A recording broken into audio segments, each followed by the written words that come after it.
bông lại vô vậy nè, bông lại á. Lẫn được nè.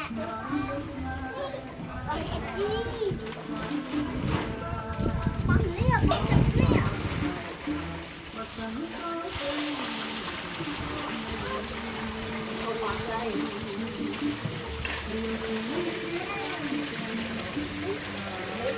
Phải đập chứ ở đây lại.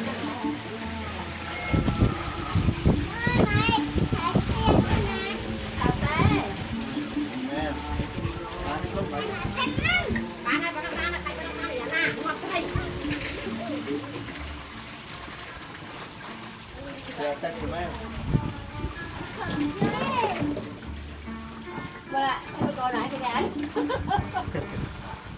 Ông mới cầm tiêu.